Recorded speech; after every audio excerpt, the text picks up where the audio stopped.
Ngomong-ngomong soal astronomi nih, akhir-akhir ini kan kita lagi hype banget nih ngomongin tentang misi keluar angkasa ya. Gimana sih tahu dulu awal mulanya kayak perjalanan misi luar angkasa kita tuh? Berlomba dalam hal kemajuan teknologi ya gitu, meskipun niatnya lebih buat kayak siapa yang lebih jago gitu, siapa yang lebih kuat gitu, nggak cuma terbang dengan selamat, tapi mendarat dengan selamat dan bisa kembali lagi ke bumi dengan selamat gitu. Kalau buat orang-orang awam kayak kita susah ya membayangkan seberapa kuat sih dorongan roket itu buat bisa lepas gitu. Bakal ada pendaratan manusia lagi nggak sih di bulan? Dari sekian banyak nih yang nerbangin misi keluar angkasa, kapan ya Indonesia bisa ikutan? Kemarin kan kita bawa astronot nih keluar angkasa di misi Artemis 2 ya. Itu tuh ngaruh nggak sih pas dia balik ke bumi? Apakah dia jadi jauh lebih muda dibandingin orang-orang yang seumuran nih? Tapi bakal seru banget sih pasti kalau misalnya kebayang nggak sih zaman dulu kita kecilan, kita nggak lahir di eranya Apollo ya? Iya gitu. Kayak dulu mungkin cuma orang tua kita loh yang bisa ngelihat siaran langsungnya Apollo gitu.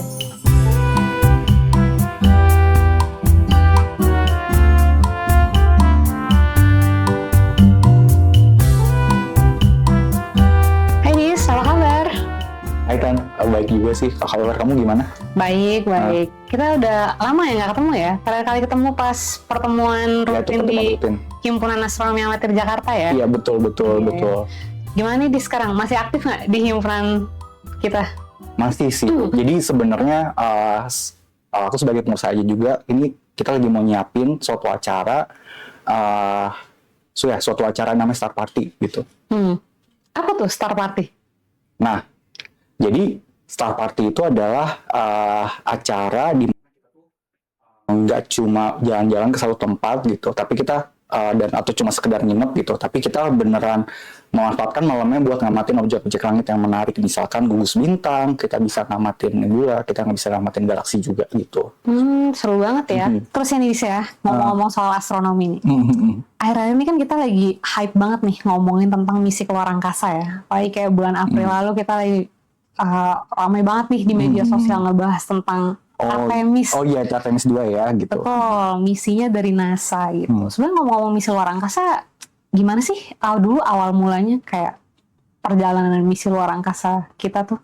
Oke, jadi sebenarnya perkembangan misi luar angkasa ini sejarahnya lama banget ya mungkin. Mungkin bisa dibilang sejarahnya lebih tua dibanding usia negara ini sendiri ya gitu.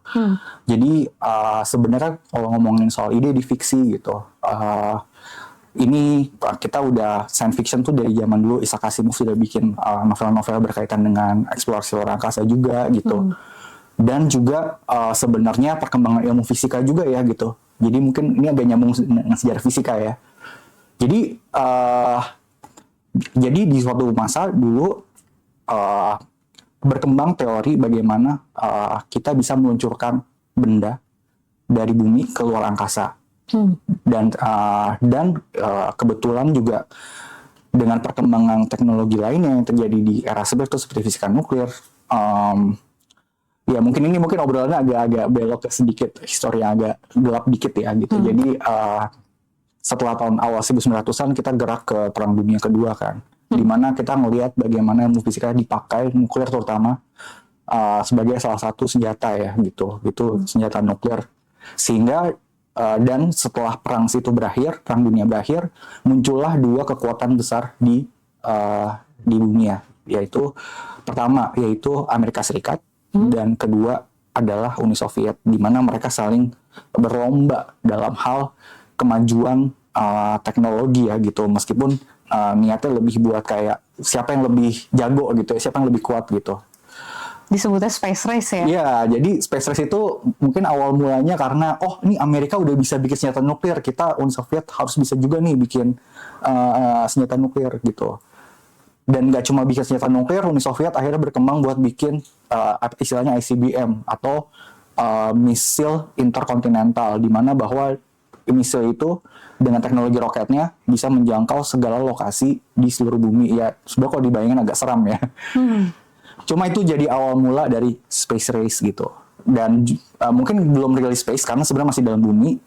Tapi ini dari sejarahnya itu dimulai dengan misi Sputnik pertama yang ada sekitar tahun 1957 ya gitu. Jadi oleh Rusia ya? Iya betul, Sputnik 1 itu adalah misi Rusia di mana dia mengirimkan satelit untuk mengorbit bumi ke luar angkasa untuk pertama kalinya gitu.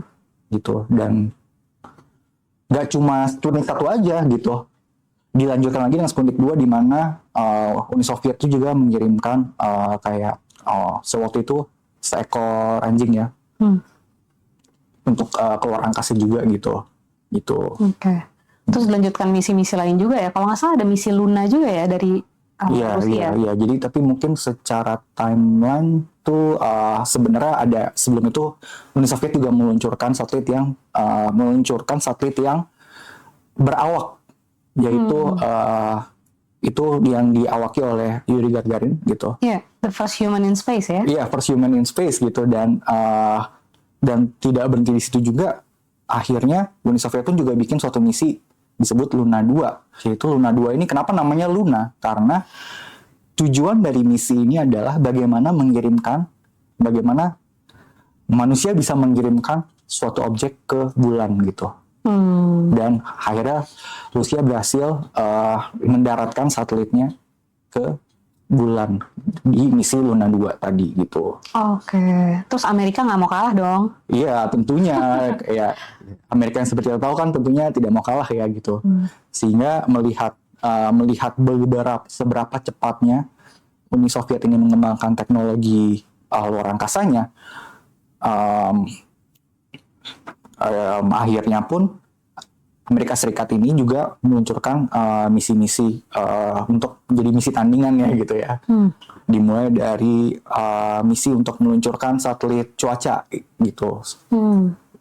Dan juga ada kita sebut dengan misi Apollo, di mana misi Apollo ini adalah misi di mana Amerika ini meluncurkan satelit yang bisa mendarat juga di bulan gitu. Dan bahkan lebih canggihnya lagi adalah mengirimkan manusia untuk bisa mendarat di bulan gitu. I see. Dan akhirnya kita juga ini ya ada first human in lunar surface ya? Iya, itulah pendaratan bulan. Akhirnya setelah 11 misi ke-11 ya, di misi ke-11 akhirnya Amerika berhasil mendaratkan manusia ke bulan. Itu yang kita sebut dengan misi Apollo 11. Nah, Apollo 11 inilah yang kita kenal mendaratkan Neil Armstrong ke bulan pertama kalinya. Yang kita lihat juga videonya, kita lihat juga ada bendera Amerika di situ gitu ya. Berarti memang misi ke luar angkasa tuh sebenarnya ada berbagai macam jenis ya. Ada yang berawak, kayak misalnya kita bawa manusia gitu ke bulan. Ada juga yang nggak berawak ya gitu ya. Jadi kadang bahkan walaupun tidak berawak ada beberapa tipe juga itu. Jadi ada yang cuma numpang lewat, ada yang benar-benar sampai mendarat aja. Tapi ada juga yang mendarat dan mengirimkan robot penjelajah gitu. Ini mungkin kita sebut rover gitu. Oh ya, kayak kalau ke Mars kalau nggak salah kayak gitu ya? Iya, jadi misi ke Mars salah satunya adalah cara pakai rover tersebut gitu. Jadi mungkin kan sulit untuk manusia untuk bisa bertahan di kondisi yang ekstrim ya gitu. Karena bulan atau Mars itu bukan objek yang mudah, bukan objek yang apa ya istilahnya ya, ramah untuk manusia ya. Pertama, kalau di bulan ada atmosfer gitu, jadi ya kayak siang sama malamnya lebih ekstrim banget nih. Plus tidak ada atmosfer gitu, jadi bayangkan udah suhunya dia bisa kayak 100 derajat di siang, minus 100 di malam, dan plus tidak ada atmosfer. Nah, itu sehingga ya logisnya ya sebelum manusia dulu kita biarkan dulu objek lain yang sekiranya akan bertahan dengan kondisi seperti itu untuk mengeksplor permukaannya. Even kalau Mars mungkin suhunya pun juga sama dingin ya, mungkin nggak sedingin bulan di sisi dinginnya karena ada atmosfer tapi tipis gitu. Tapi tetap sulit untuk manusia untuk bisa bertahan di atmosfer seperti itu gitu, di kondisi minus 20 sampai minus 60 derajat Celcius ya gitu. Nah gitu ya. Kalau di Jakarta mungkin kita 30 derajat ya, tapi mungkin kita nggak bisa bayangin minus 20. Mungkin orang-orang yang di Rusia kali ya, yang lagi musim dingin tuh bisa ngerasain minus 20 gitu. Katanya sih 7 menit keluar tuh langsung beku semua ya gitu. I see. Berarti kalau misalnya dari semua misi-misi nih yang udah kita terbangin ke bulan gitu ya, yang terbaru nih, yang lagi hype banget kemarin itu kan Artemis 2 ya. Betul. Sebetulnya buat apa sih kita ngirim misi Artemis 2 ke bulan? Nah, jadi sebenarnya kan tadi kan aku sudah sempat sebutin kalau ke jenis misi ke bulan itu ada banyak ya. Jenis yang cuma numpang lewat aja, flyby kita sebutnya. Ada juga yang sifatnya landing. Ada yang landing cuma buat crash aja. Ada yang masa meluncurkan rover kayak human visit. Nah, cuma ada satu istilahnya tonggak yang masih belum mencapai oleh manusia gitu. Yaitu adalah gimana caranya kita bisa menetap di bulan gitu. Nah, itu adalah misi jangka panjang yang ingin dikejar oleh Apollo sebenarnya. Artemis gitu. Maaf agak ketukar karena sebenarnya Apollo Artemis ini saudara kembar ya. Kalau di mitologi Yunani. Nah, jadi Artemis ini didesain sebagai suatu misi yang punya banyak tahap. Mulai dari tahap pertama, tahap kedua, sampai nanti mungkin sekiranya baru sampai tahap ketujuh, di mana nanti benar-benar misi itu bisa membuat suatu istilahnya markas ya, markas manusia untuk bisa menetap di bulan gitu. Oke, berarti itu kita dari bumi, kita berangkat ke bulan, bawa manusia ke sana, sambil kita pelan-pelan ngebangun markas di permukaan bulan gitu ya. Jadi ya kalau ngomongin membangun markas, bahwa kita tuh yang harus kita pikirin itu tidak hanya sekedar gimana membangun markasnya, tapi bagaimana kita bisa mempersiapkan segala hal yang dibutuhkan untuk menopang keselamatan dan kehidupan manusia yang ada di bulan. Jadi itu, karena kita tentunya tidak ingin mengirim misi bunuh diri juga ya gitu. Kita pengen pastikan bahwa awak yang dibawa atau manusia yang dibawa dari bumi ke bulan bisa nggak cuma terbang dengan selamat, tapi mendarat dengan selamat dan bisa kembali lagi ke bumi dengan selamat gitu. Gitu. Kayaknya kalau kemarin kita ngebahas tentang cara membawa manusia nih, misalnya terbang ke bulan terus balik lagi ke bumi dengan selamat, itu kayak salah satu teknologinya tentang heat shield ya. Jadi kan kayak ada kapsulnya tuh yang ngebawa astronotnya ke bulan, terus pas balik ke bumi dia harus melewati atmosfer gitu ya. Saya meskipun atmosfer kita mungkin tipis, tapi kan kalau dilewatin dengan kecepatan yang sangat tinggi bisa menciptakan panas yang sangat tinggi gitu ya. Terus kan kayak dengar-dengar cerita juga katanya pas waktu misi Artemis 1 tuh sempat ada masalah ya di bagian heat shield-nya itu. Nah itu kayak gimana sih?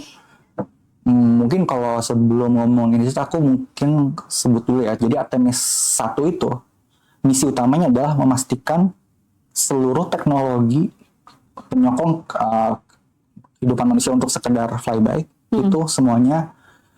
Flyby itu maksudnya apa? Artinya dia pergi dari bumi, mengorbit sebentar, mengelilingi bulan dan kembali lagi ke bumi. Jadi tujuannya gimana manusia tuh bisa selamat gitu dengan perjalanan yang berat seperti tadi gitu. Kenapa disebut berat? Karena untuk bisa menembus atmosfer dengan selamat itu diperlukan suatu teknologi yang canggih gitu. Oke, teknologi canggih ini bagaimana? Karena istilahnya gini ya, atmosfer ini adalah perisai dari bumi gitu. Perisai dari bumi dari apa? Dari asteroid gitu. Coba kalau kita lihat bulan, kalau kita lihat pakai teleskop, bulan itu lihat nggak, permukaannya kan banyak lubang-lubang, bopeng-bopeng. Itu adalah hasil atau suatu bukan hasil, lebih tepatnya hasil dari impact atau tumbukan dari meteor yang tidak terlindungi oleh atmosfer.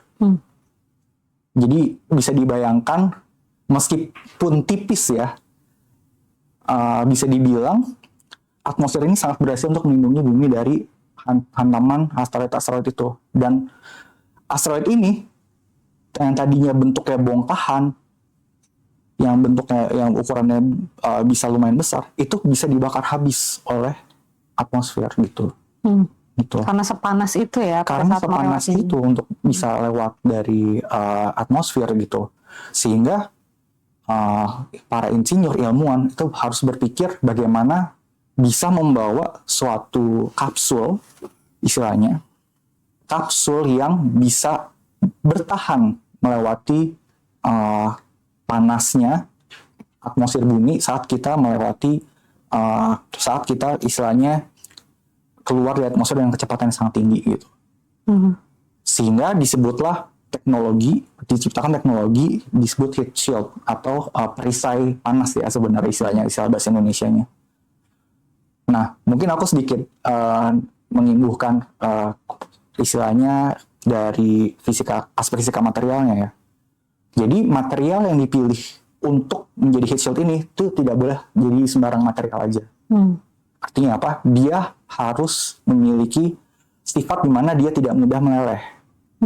Dan sifat melelehnya ini bukan sifatnya meleleh yang menjalar gitu ya. Istilahnya kalau misalkan besi dia meleleh, dia akan mencair ya. Kalau misalkan mungkin kita pernah lihat rekaman, kita masukin besi, dia meleleh. Dan dia bisa membakar yang bagian-bagian lain belum terbakar. Itu adalah hal yang tidak kita harapkan terjadi di suatu heat shield gitu.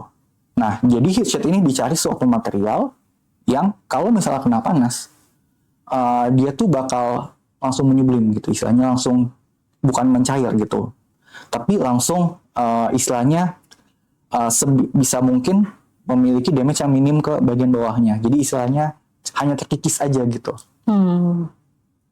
Dan material yang dipilih di sini adalah gabungan antara silikon yang kita bisa pakai untuk kaca dan fiber gitu. Jadi bisa dibilang ini kayak kaca tebal ya gitu. Sehingga kaca tebal ini bukannya meleleh total, tapi dia sedikit demi sedikit lapis kulitnya akan terkikis aja gitu. Sehingga harapannya pada saat dia terkena atmosfer dan bisa terkena suhu 2800 derajat Celcius, sangat panas ya. Panas banget ya. Iya, besi saja udah pasti meleleh di situ ya. Besi, kaca, dan logam-logam yang kita tahu kuat itu akan meleleh dengan suhu seperti itu. Itu bisa bertahan gitu dan bisa melindungi awak atau manusia yang tinggal di dalam kapsul tersebut gitu sih. Berarti teknologi material itu emang udah advance banget ya buat bisa melindungi si astronot ini buat bisa melewati atmosfernya dan kembali lagi sampai ke bumi. Oke, tapi sebelum balik ke bumi nih, kan awal-awal kita berangkat ngirim misi ke luar angkasa itu pasti kita butuh tenaga yang besar banget dong.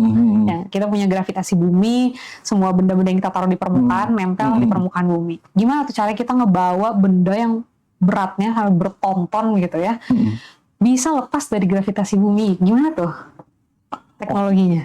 Oke, jadi sebelum teknologi mungkin kita akan ngobrolin apa sih yang istilahnya kecepatan ambang yang kita perluin untuk bisa lepas dari pengaruh gravitasi bumi. Jadi ini adalah suatu istilah yang kita sebut kecepatan lepas gitu. Jadi kecepatan lepas ini adalah kecepatan dari suatu benda yang diperlukan untuk bisa lepas dari pengaruh gravitasi bumi. Nah, setelah dihitung itu kecepatannya sekitar 13.000 km per jam.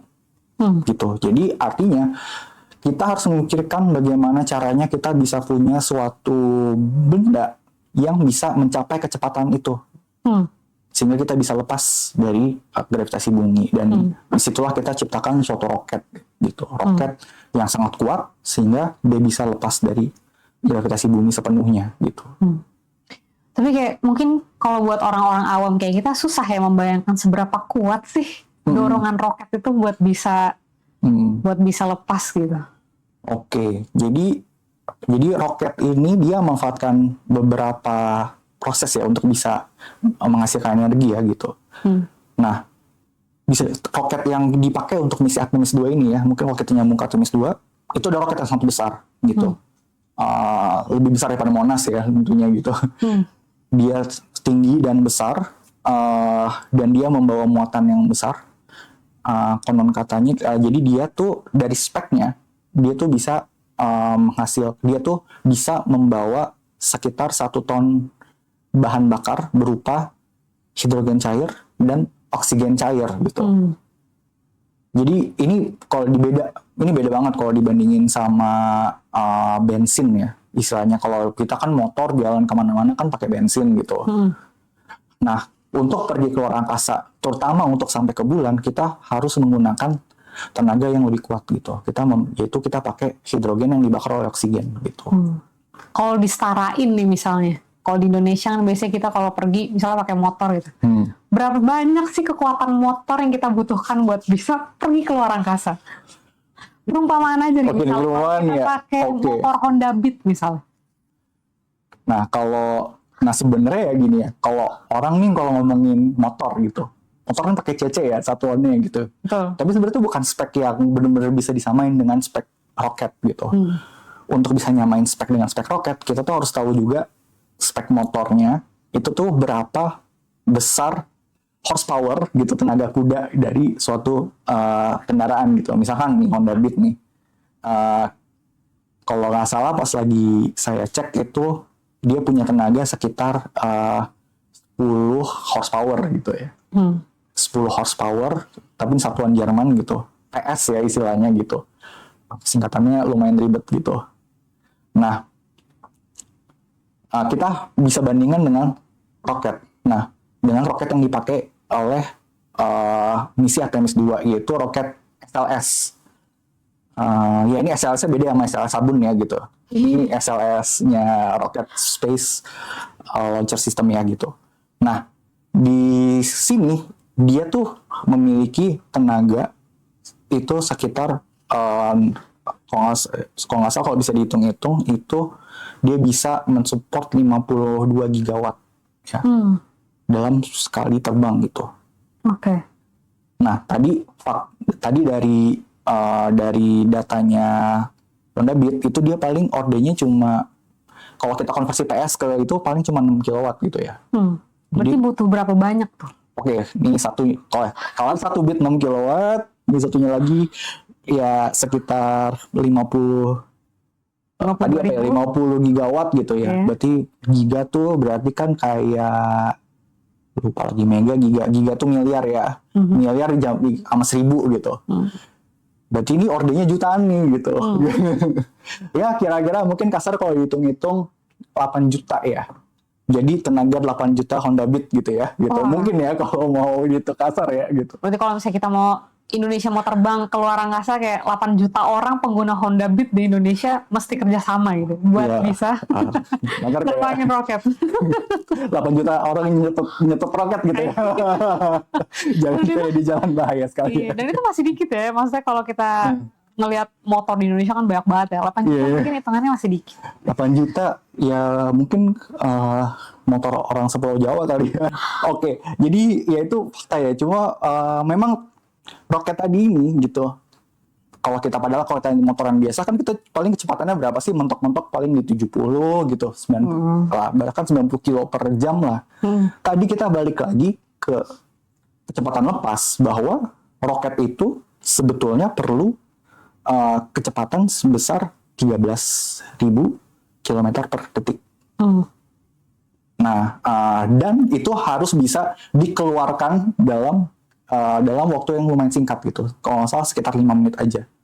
Gimana caranya dalam 5 menit menghasilkan energi sebegitu banyaknya gitu.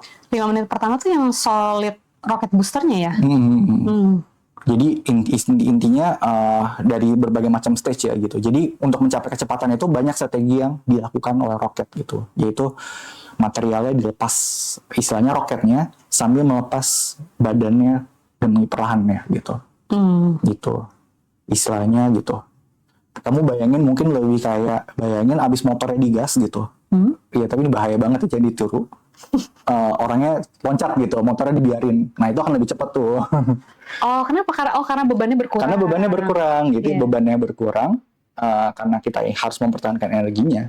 Jadi energinya tuh bakal ditransfer semua ke motor yang tadi gitu. Gitu. Jadi kira-kira seperti itu sih.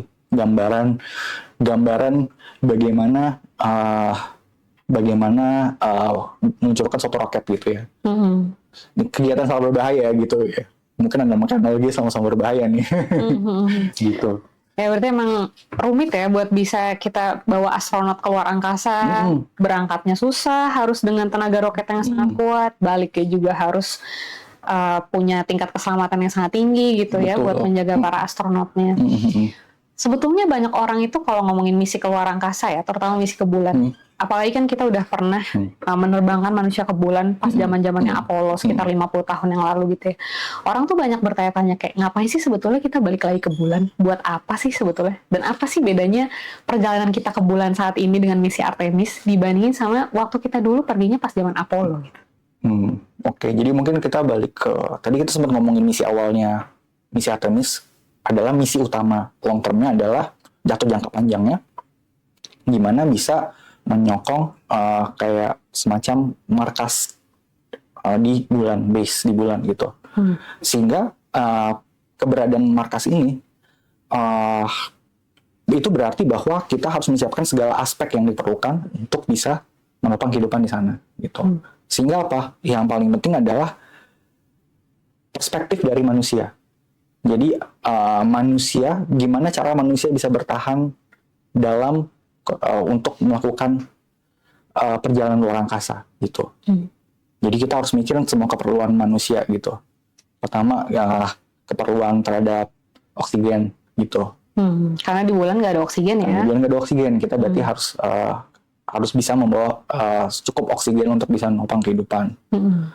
Kita manusia kan tadi kan kebutuhan buat napas. Nah tapi harus pastiin juga manusia ini nggak keracunan gitu. Mungkin ini insiden udah lama banget ya gitu. Cuma pernah nggak sih ngerasa kamu naik kereta yang penuh banget gitu? Ya mungkin ya karena saya warga jalur hijau ya gitu, warga Green Line gitu ya. Jadi ngerasain lah ya rush hour segila apa ya gitu. Itu kan rasa sesek banget ya, kita mau napas kadang susah gitu. Nah, ini tuh fenomena terjadi karena karbon dioksida tuh banyak banget, dan kayak karbon dioksida ini tuh harus ada cara buat gimana cara ngebuangnya gitu. Nah, jadi di misi Artemis ini juga kapsul Orion itu dilengkapi oleh modul yang bisa remove atau menghilangkan karbon dioksida dari kabinnya gitu, sehingga kita pastiin bahwa selain oksigennya cukup gitu, atmosfer tuh nggak jadi kayak puyeng atau kayak atau pusing karena kebanyakan karbon dioksida gitu. Oke. Gitu. Jadi oksigennya harus terus disuplai dan karbon dioksidanya juga dihisap oleh sistemnya. Betul, ya, diolah lagi ya. Bakal diolah lagi berarti antara oksigen dan karbon dioksidanya. Karbon dioksida sih setauku harusnya disimpan ya, kayak karena bisa dipadatkan juga kan gitu. Ya, mungkin yang kita kenal sebagai dry ice gitu ya. Gitu. Jadi salah satu prinsip di space flight itu ya keselamatan yang paling penting gitu. Mungkin tadi aspek nomor 1 nafas gitu. Kedua makan. Mungkin kalau makanan ya mungkin ya kita tinggal bawa makan dari bumi lah ya. Jadi mungkin kayak bayangin kalau camping kan ada tuh zaman sekarang kalau kita mau camping mungkin paling sering bawa rendang kali ya gitu. Tapi jangan bawa rendang juga ya, karena di sana apa ya istilahnya obrolan mulai agak abis makan kalau bisa jangan bikin sakit perut ya gitu. Jadi kita makan yang nyaman-nyaman aja gitu. Nah biasanya tuh sebenarnya akan makan dari saset-saset gitu, kayak konsum gitu ya. Dan yang gak kalah kompleks lagi adalah gimana menopang kebutuhan untuk kebutuhan manusia yang hajatan manusia yang lainnya gitu. Istilahnya gitu. Pengolahan limbah manusianya. Ya itu bahasa lebih sopannya gitu ya. Terima kasih. Jadi jadi pengolahan limbah manusia ini ada 2 ya. Pertama limbah yang cair dan limbah padat. Semi padat ya gitu. Lebih sopan banget bahasanya ya. Jadi nah kalau yang cair tuh kebetulan bisa didaur ulang ya. Jadi bisa disuling kembali menjadi air yang bisa siap diminum gitu. Nah tapi yang satu lagi nih agak kompleks juga ya gitu untuk limbah manusia yang padat ya, terutama gitu. Karena nggak di luar angkasa tuh hampir nggak ada radiasi gitu. Jadi harus mendesain bagaimana membuat sistem toilet ya yang bisa bekerja dengan baik di kondisi vakum gitu. Karena kalau udah pernah nggak sih ngeliat video orang di luar angkasa gitu? kayak melayang-layang. Ya, Kayak, floating. iya. Itu nggak jelas loh. Jadi kayak ini orang di atas, di bawah, depan atau belakang gitu. Jadi untuk bisa melakukan untuk membuang limbah tersebut ya gitu. Kita tuh juga harus memikirkan mekanisme yang ekstra sulit ya gitu. Nah, jadi di sana itu didesain suatu kayak kapsul kabin di mana dia bisa dengan kekuatan sedotan yang kuat ya gitu, angin ya gitu. Supaya apa? Tujuannya ya biar tetap higienis ya gitu. Satu, tetap higienis untuk atmosfer tidak mengganggu atmosfer dalam kabinnya gitu. Jadi kabinnya biar tetap fresh gitu ya gitu. Jadi aromanya jangan sampai bocor gitu. Dan kedua, kita untuk penjajahan orang angkasa itu tuh kayak ada negara tuh tahun 60-an tuh bikin suatu hukum sebenarnya atau perjanjian gitu. Perjanjian luar angkasa. Iya, jadi hukum itu kayak luar angkasa ya. Bener. Jadi ada hukum internasionalnya dan salah satu hukum itu tuh ada satu prinsip yang ditaruh di situ. Bahwa prinsipnya adalah kita harus mencegah kontaminasi. Kontaminasi yang apa maksudnya kontaminasi? Kontaminasi ini adalah kontaminasi dari manusia ke objek di luar angkasa dan sebaliknya dari objek luar angkasa ke bumi. Jadi harus steril nih, keluar kalau kita keluar harus steril, balik tuh harus steril dulu sebelum kita balik gitu. Agak serem nanti tiba-tiba kalau ada mutan ada mutan gitu ya. Mutan gitu. bakteri E. coli gitu kali ya. Serem banget nih. Serem banget ya. Jadi kayak jadi ya harus dipastikan bahwa sistemnya higienis gitu. Gitu ya, gitu. Ya, jadi tapi mungkin in the long run ya harapannya adalah ya mungkin pernah dengar biogas nggak sih? Pernah. Nah, nantinya pada saat ada misi gitu, jadi mungkin salah satu misi yang mau dicapai adalah bagaimana bisa menghasilkan energi gitu dari limbah manusia tersebut gitu. Oh, diolah kembali gitu ya biar jadi energi. Iya, soalnya kan susah ya buat ibaratnya gitu buangannya harus dibalikin lagi ke bumi ya, mahal gitu ya. Jadi mendingan dimanfaatin aja gitu supaya jadi bentuk yang lebih berguna gitu. Oke, berarti dengan segala kompleksitasnya nih dari Artemis 2, kan kita baru nerbangin manusia ke bulan untuk flyby ya, terus balik lagi. Tapi sebenarnya dalam misi-misi berikutnya ada nggak sih rencana untuk mendaratkan manusia lagi ke bulan? Kapan tuh kira-kira? Oke, jadi sebenarnya setelah misi Artemis 2 ini ada lanjutannya, itu Artemis 3, Artemis dan Artemis 4 gitu. Nah, sebenarnya yang akan disiapkan di 3 ini sebenarnya ini plan sempat berubah ya. Tahun lalu rencananya adalah disitulah kita akan kembali mendaratkan manusia ke bulan. Nah, cuma ada perubahan rencana nih bahwa Artemis 3 nantinya itu adalah tugasnya adalah untuk melakukan testing untuk persiapan untuk persiapan modul istilahnya modul HLS. Nah, jadi ada modul pendaratan ke bulan. HLS itu Human Landing System ya untuk mendaratkan manusia ke bulan itu ya. Nah, dan ini adalah sistem yang dibuat oleh perusahaan swasta. Jadi kali ini untuk misi Apollo 3 ini, Artemis 3 ini, NASA tuh akan kerjasama dengan 2 perusahaan swasta yang berkecimpung di istilahnya di antariksa ini ya, yaitu SpaceX dan Blue Origin. Jadi si misi ketiga ini adalah mengecek kesiapan untuk bisa mendarat ke bulan. Jadi sistem pendaratan ini akan berbeda dengan sistem yang didesain pada saat Apollo 11 dulu. Neil Armstrong, yaitu ada suatu modul yang terpisah yang sifatnya akan bisa istilahnya meluncurkan orang ke bulan dan kembali lagi ke bulan gitu. Jadi istilahnya ini bisa reusable gitu.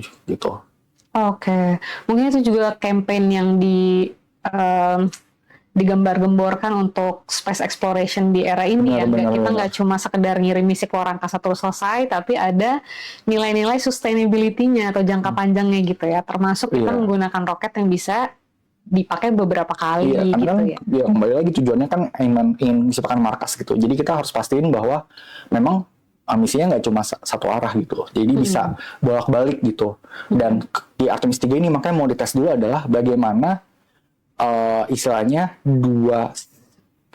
nggak cuma dari Orion atau tadi si kapsul tempat yang berisi awak dengan modul untuk landing system untuk ke bulan tadi dari SpaceX itu bisa ketemuan atau bisa docking, kayak bisa dibayangin ada dua objek gitu, dia akan nempel gitu satu sama lain gitu. Nah supaya nanti habis nempel docking gitu, itu dia bisa balik lagi ke bumi gitu. Jadi berarti, mungkin berarti docking, mendarat, terus baru balik lagi ke bumi gitu ya. Tapi berarti Artemis 3 belum mendarat dulu ya? Baru testing sistem dockingnya itu ya? Gitu, baru sistem dockingnya aja. Jadi ibaratnya mungkin ya gitu, kayak mungkin kalau pernah naik kereta gitu, mungkin di stasiun, mungkin sekarang paling cuma bisa lihat di stasiun Gambir aja ya.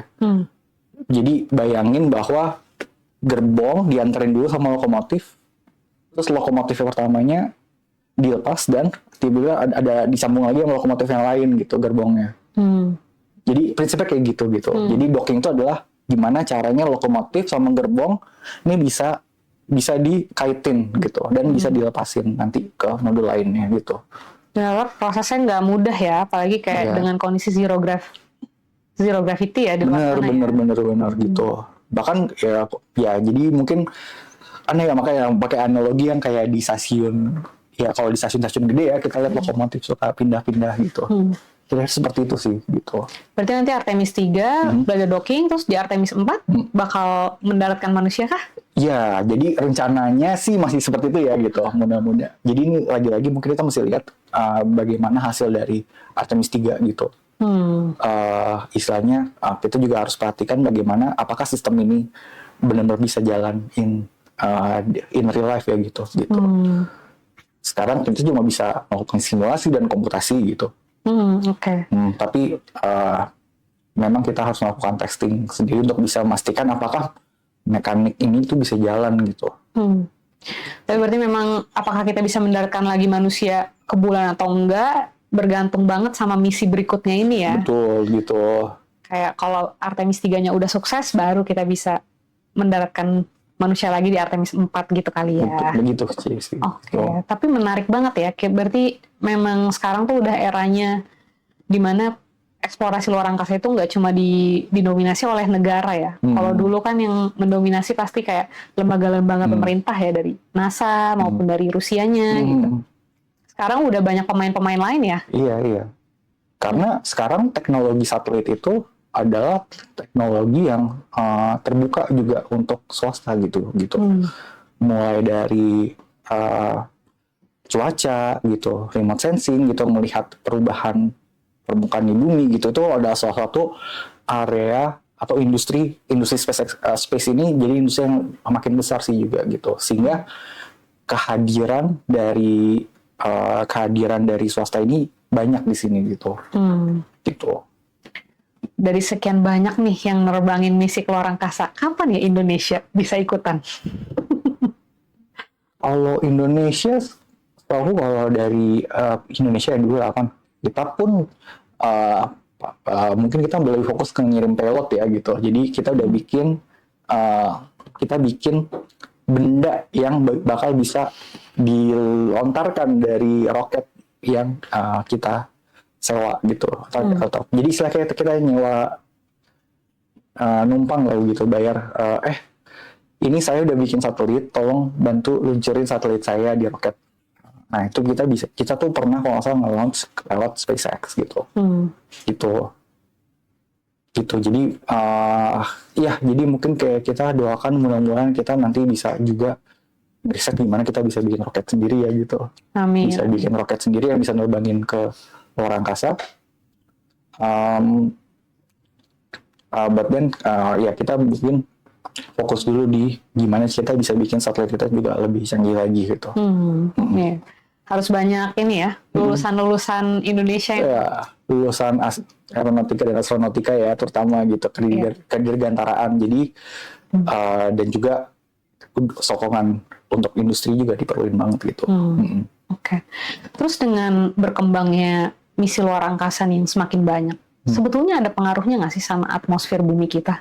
Karena kan mereka pasti ngelewatin atmosfer tuh berkali-kali, iya nggak sih? Apalagi mereka juga abis ngeluncurin roket, pasti mungkin ngebuang sebagian roketnya juga gitu kan ke atmosfer. Ada pengaruhnya nggak sih sebetulnya sama atmosfer bumi kita?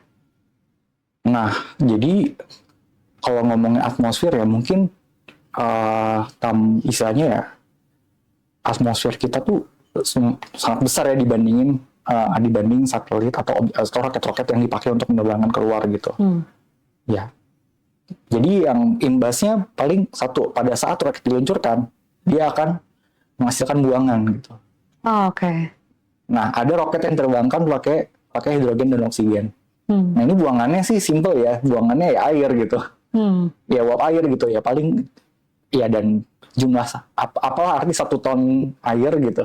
1 ton air dibandingkan air di samudera gitu kan nggak nambah banget juga ya gitu. Uap air di atmosfer itu udah lumayan banyak.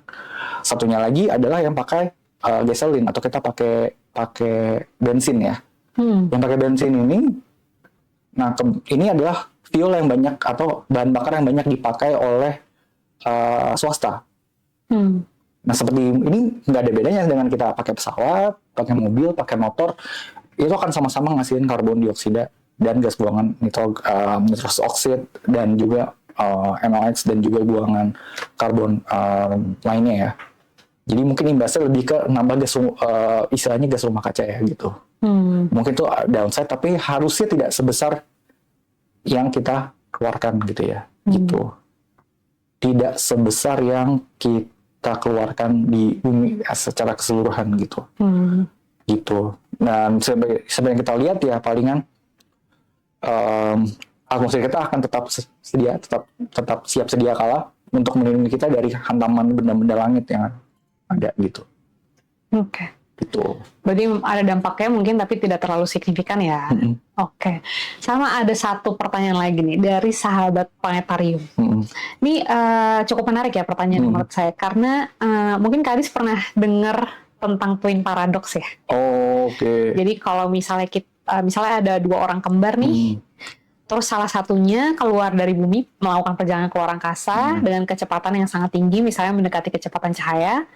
Terus kembali lagi ke bumi, maka dia akan lebih mudah daripada si kembarannya ini. Nah, pertanyaannya adalah, kemarin kan kita bawa astronot nih ke luar angkasa di misi Artemis 2 ya. Itu tuh ngaruh nggak sih pas dia balik ke bumi? Apakah dia jadi jauh lebih mudah dibandingin orang-orang yang seumurannya? Konsep twin paradox ini adalah konsep yang muncul dari konsekuensi dari postulatnya Einstein, yaitu mengenai teori relativitas khusus. Artinya apa? Suatu objek yang bergerak mendekati kecepatan cahaya seperti yang kamu bilang itu akan mengalami dilatasi waktu atau istilahnya peregangan dari segi waktu ya gitu. Jadi akan menciptakan istilahnya akan lebih mudah ya gitu. Seolah orang yang pergi melakukan interplanetary travel tadi itu akan jadi lebih mudah, dan itu bisa dihitung sebetulnya dengan suatu formula gitu. Nah formula ini disebut formula dilasi waktu ya gitu. Mungkin nanti akan share, tapi kasarnya adalah ini dia ada faktor pengali yang bergantung terhadap kecepatan dari suatu objek itu terhadap kecepatan cahaya. Rumusnya lengkapnya 1 dibagi akar dari 1 minus V kuadrat per C kuadrat. Nah itu lengkapnya.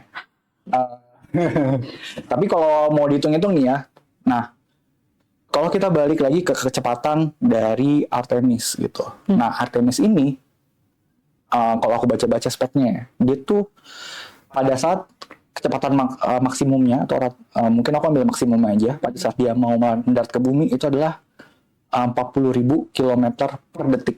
Per detik per jam, 40.000 km per jam.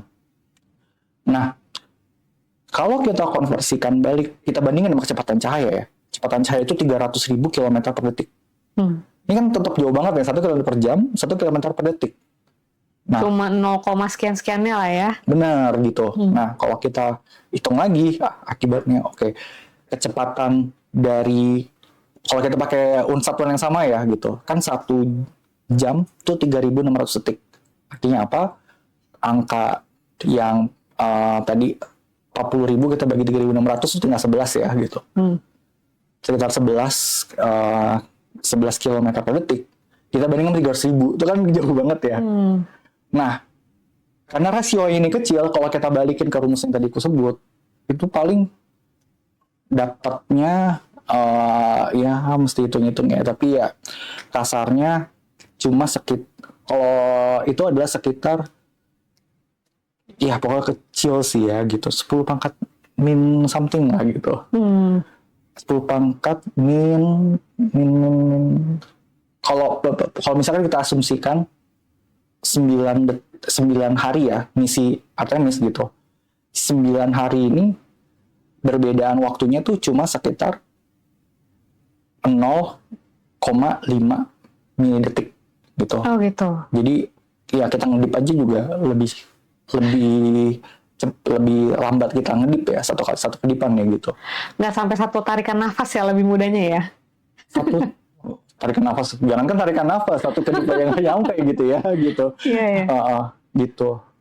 Kayak berarti kesimpulannya kalau misalnya astronot Artemis itu pergi ke luar angkasa, balik lagi dengan kecepatan misalnya maksimumnya 4.000 km per jam selama katakanlah konstan selama 7 hari atau 10 hari gitu ya. Dia cuma lebih mudah daripada orang-orang di bumi sekitar 0,5 milidetik. Tapi ini 0, nah makanya. Tapi kan kita mikirnya, kalau lebih mudah lebih baik gitu ya. Tapi nggak juga gitu, karena satu faktor dari manusia yang mesti kita pertimbangkan adalah manusia yang keluar angkasa pun juga memiliki resiko yang lebih besar terkena radiasi dari luar angkasa, terus juga ngalamin gravitasi yang lebih lemah gitu, dan itu mungkin faktor yang akan lebih penting, yang lebih menentukan bahwa umur atau kesehatan dari badannya kita sendiri gitu. Jadi meskipun mungkin bisa jadi umurnya muda, tapi gara-gara kita keluar angkasa dan kena radiasi, resiko untuk kena radiasinya jadi lebih besar, sehingga bisa jadi tidak sesehat apa yang orang yang ada di bumi gitu. Sih. Sampai juga ditambah efek dari zero gravity ya terhadap gitu. Kekuatan tulang kita. Tulang gitu ya gitu. Mungkin kalau kita nonton kartun, nonton Dragon Ball gitu. Kalau Goku latihan ya, dia harus nyari ke suatu planet yang punya gravitasi yang kuat banget gitu ya gitu. Supaya apa tuh? Ya supaya tambah kuat ya gitu. Jadi bayangin kalau barbel 20 kilo gitu. Barbel 20 kilo kalau ditaruh di gravitasi, mungkin mesin gravitasi yang ekstra gravitasi, dia bisa seolah jadi kayak 100 kilo gitu. Dan sebaliknya kalau di zero gravity efeknya malah melemahkan gitu. Iya, nggak peduli dong kalau di microgravity ya 20 kilo ya cuma tinggal langsung terbang gitu kan gitu. Cuma ditaruh aja terbang gitu. Iya. Kayak berarti dengan suksesnya misi Artemis 2 yang kemarin ini, kita bakal cepat atau lambat move on ke misi Artemis 3 ya. Tapi ya balik lagi tadi kita mesti lihat dulu perkembangannya gimana dengan gonjang-ganjing geopolitik saat ini. Iya. Tapi bakal seru banget sih pasti kalau misalnya kebayang nggak sih zaman dulu kita kecilan, kita nggak lahir di eranya Apollo ya. Iya gitu. Kayak dulu mungkin cuma orang tua kita loh yang bisa ngelihat siaran langsungnya Apollo gitu ya. Terus sekarang kita bisa hidup di eranya Artemis. Kalau buat aku pribadi sih itu such a privilege ya. Kita bisa menyaksikan itu dengan mata kepala kita sendiri. Bisa bayangin orang keluar angkasa lewat live streaming, kita bisa nonton juga streamingnya gitu. Ya itu bakal keren banget sih. Apalagi kalau nanti akan ada saatnya, entah di Artemis 3 atau Artemis 4 ya, yang bakal mendaratkan manusia ke bulan. Wah itu pasti bakal seru banget sih. Pasti bakal hype banget sih seluruh dunia gitu. Dan bakal jadi momen yang bakal menyatukan kita di seluruh dunia ya. Mudah-mudahan ya gitu. Oke, mudah-mudahan ya. Oke. Terus ya nanti juga bakal ada event juga nih dari planetarium di di bulan Oktober nanti kita bakal ada Pekan Astronomi Jakarta. Itu juga kita bakal ngebahas tentang Rocket Revolution. Jadi nggak cuma ngebahas roket yang dipakai Artemis 2 ya? Iya. Jadi dari dulu banget roket apa sampai teknologi roket terbaru kayak gimana ya? Iya, penasaran banget Ya, sih bakal seru kayak sih. gimana tuh eventnya ya. Ya nanti kita datang lah. Yuk. Oke. Thank you banget ya, Dis. Udah ngobrol-ngobrol. Oke. Thank you. See you. Minum dulu. Ah, iya.